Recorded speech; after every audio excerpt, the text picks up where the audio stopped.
So Evert Greeff, you're from the Honeybush Langkloof Company. Can you explain a little bit what you're doing with the honeybush? Yes, so I'm from the Langkloof Honeybush Company. This is basically what we're doing. This is the Cyclopia intermedia plant that you see here. There's 23 Cyclopia species, of which this is just one. This is a resprouter, which means this plant relies on fire in able to survive. This plant needs fire about every 4 to 5 years, which is the frequency in which we harvest this plant as well. So we harvest this plant, we will take off the entire plant, and then we make honeybush tea from this. So the taste of the tea actually comes from the stems and not the leaves.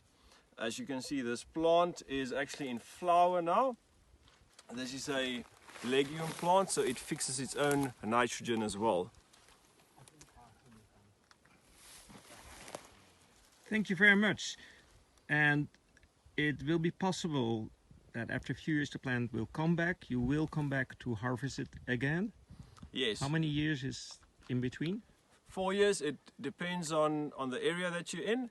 So, and rainfall of course, but ideally between 4 and 5 years. That's the ideal time frame that you will be working on. Some guys prefer to do it longer, some guys shorter, but for the survival of the plant, ideally between 4 to 5 years. And in this way you can harvest, but you will maintain the fynbos ecosystem. Yes, you will. Because like you can see, this plant is starting to flower. So this plant will set seed this year, and then those seeds can also germinate, come up, and then you will have more honeybush plants in this area, because eventually this plant will probably die off within 20 years, because it's like any plant, is not going to survive its whole lifetime, which is why it needs to set seed as well.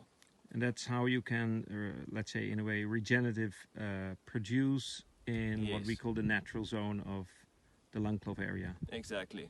Thank you very much. It's a pleasure.